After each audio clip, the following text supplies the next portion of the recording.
2013. When I was 5 years old, I went to my mother's sister's house to school because there was no school in my village. So when I went there, when I was 8, the son started sleeping with me. Then when the sister caught him, the sister then reported him to the father. Then the father scolded at him, and that was when the father started. So September, when I went to school, I was not feeling fine, so I came back home. I went to Federal Medical Center in Makurdi here. I spent 2 months and 5 days there, so they discharged us. When I now came home, then that was when I told my mother that when I was in my uncle's house, my uncle and his son, they were sleeping with me. She was just a 5-year-old girl that wanted to go to school. Her name is Ochanya Elizabeth Obaje. She was born on March 10, 2005. She was the last of the 11 children born to Mrs. Rose Abba and Michael Obaje at the age of 5 years old. Her parents, Mrs. Rose Abba and Mrs. Michael Obaje, who wanted Ochanya to get an education after the only government school in their community of Ogene Amejo in Benue State was shut down, sent Ochanya to live with her aunt, Felicia Obuaja. The Obuajas live in Ubokolo, Benue State, where Ochanya began schooling. She lived with Felicia, her husband Andrew Obuaja, who was a lecturer at Benue State Polytechnic, and also the 5 children of Mrs. Felicia and Andrew Obuaja.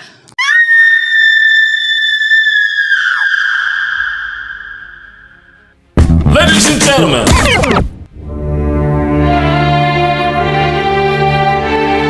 7 years ago, precisely on October 17, 2018, 13-year-old Ochanya Elizabeth Obaje died in Benue State after years of XEXUAL abuse allegedly inflicted by her guardian, Andrew Obuja, a lecturer at Benue State Polytechnic, and his son, Victor Obuja.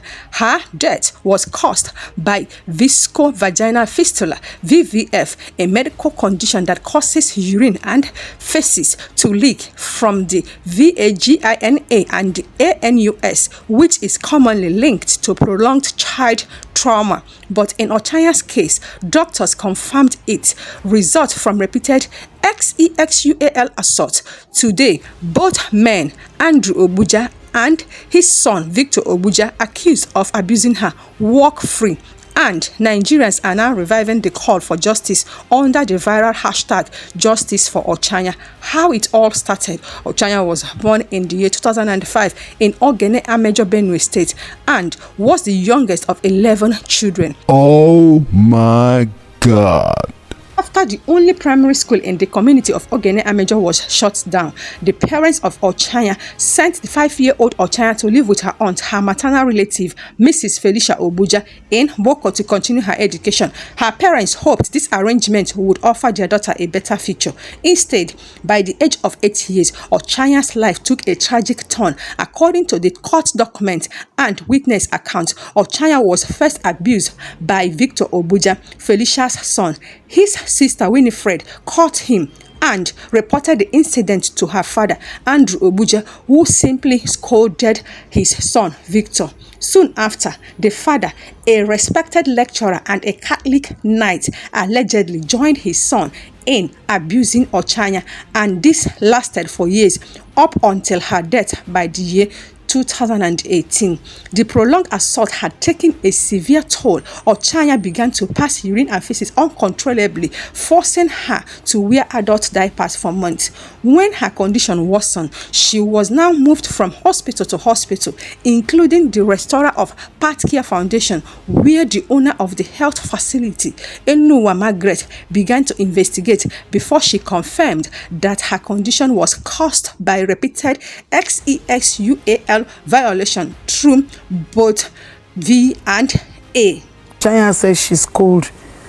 Went in there and discovered she was running temperature. And before we knew it, 1-2 days, she couldn't make use of her legs. And running through to her waist, she was becoming lifeless from her legs to the waist part. But before then, she had challenges with controlling her urine.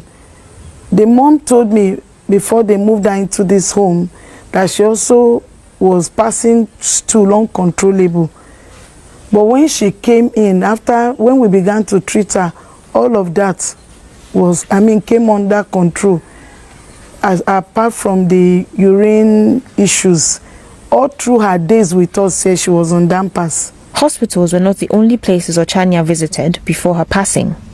Her parents also took her to the church. After the whole wicked and miserable experience, Ochanya Elizabeth Obaje died. Now, the son of the man who started the abuse, Victor, they said has been at large, but he has been seen in Lagos promoting his stupid music career, whereas the father was discharged and acquitted by High Court of Benue State. A state high court sitting in Makurdi, Benue State, presided over by Justice Augustine Itoiman on Thursday, discharged and acquitted Andrew Obuja, a lecturer at the Benue State Polytechnic, Ubokolo, of the charges of rape and causing the death of a 13-year-old schoolgirl, Elizabeth Ochanya Ogbanje, in 2018. I hope the entire friends of Victor and colleagues and everybody associated with this guy know that he slept with his 8-year cousin and he was doing it with her from front and also from back for years. The poor girl is dead. Now, this boy walks free and we are supposed to forget. We can never. Justice for Ochanya. When I was 5 years old, I went to my mother's sister's house to school because there was no school in my village.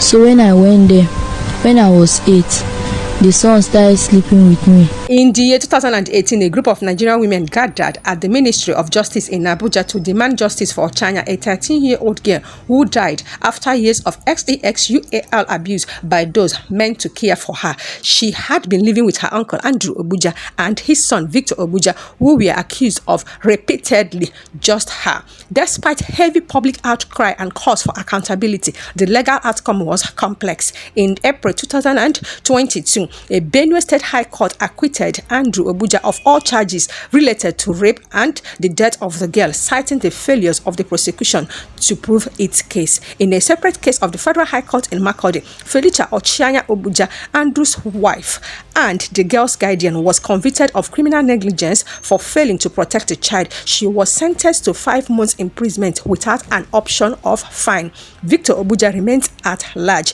declared wanted by the authorities, and has yet to face trial. This outcome has continued to fuel public demand for justice and renewed calls for Victor to be arrested and persecuted. She was just only 13, a child, a daughter, a promise of tomorrow, but her innocence was stolen, her laughter silenced, her life cut short by cruelty and abuse. Ochanya's story is not just her own. It is the story of countless children whose pain is hidden, whose voices are ignored, whose wounds remain unseen. Her death must not be the end of her story. Her name must be a cry for justice, a reminder that no child should carry such pain. Ochanya is gone, but her memory calls us to rise, to fight, to protect every girl child. Justice for Ochanya is justice for all. And I'm going to conclude this particular video with the video of the elder sister of late Ochanya narrating everything that happened. I am certainly going to update you guys more on next video. If this is the very first time ever you are coming across my channel and you are thoroughly updated with the story of late Elizabeth Ochanya Obaje, please patronize and promote my channel by simply clicking on the red icon down below to subscribe to my channel, turn on the notification bell. Please feel free to give this particular video a huge thumbs up and do share thoughts in the comment section. Pray, cause, insist justice for Ochanya, and I will see you all in another video shortly. So that was how she took people. She took some of my uncles, some of our relatives, and they went to my aunt's place to go and confirm what Ochanya said. So she said they went there. Ochanya went with them. She narrated everything that Ochanya said. She said immediately she finished talking. My aunt told my mom that it happened most, that it was Victor, and Winnie caught Victor sleeping with Ochanya. So she came and reported Victor to them, and they cautioned Victor they cautioned Victor, and they called the children, and they all prayed together, and they scolded Victor, and that was it. That it never happened again. That was what she told my mom. So my mom was like, no. She did not even say only Victor. She did not say once. She said your husband too. The husband said me. That was how my aunt stood up. She don't tie wrapper, begin the para for my mom. She started talking to my mom that, like, what gave you the mind, the audacity to come here and tell me that my husband and my son is sleeping with your daughter? I told you that this thing happened once, and you are saying that I'm lying. That was how the whole thing started. She started making issues with my mom. So my mom now said, okay, she took Ochanya and the people that went with her, they all went back to the village. So she went to the village. She said she waited day one, thinking my aunt would come to say, oh, my sister, I'm sorry. The child that you gave me, this was what happened.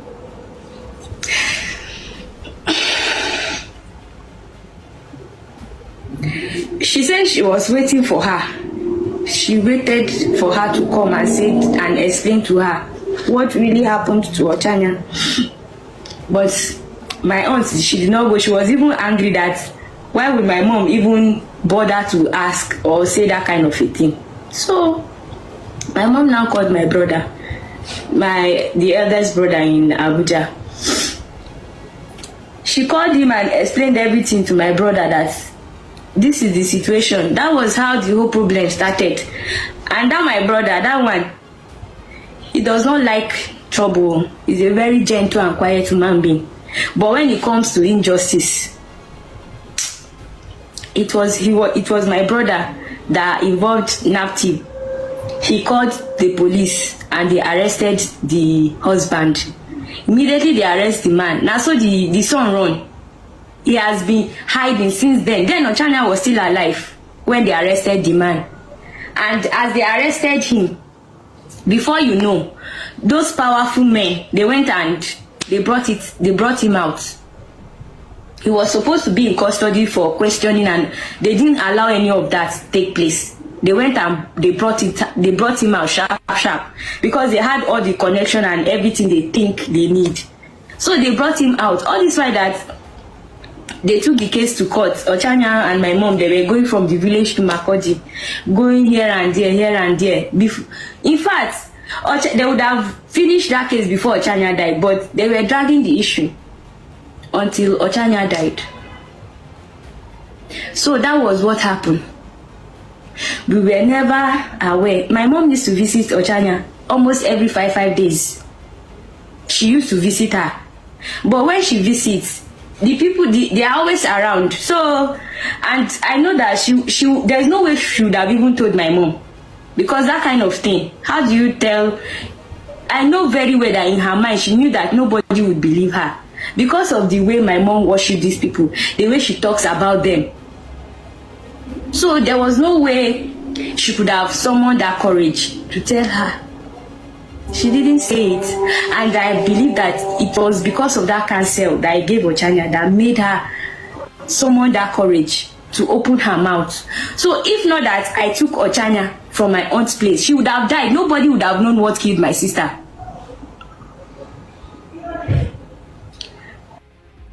So that was how we got to know. Some people are saying that Ochanya told us that she was being abused, yet we left her there. We never knew. And the moment we knew, we took action. We were the one that brought this thing to the public. See, the amount of battle that we fought and that we are still fighting. These people are not remorseful. They don't care.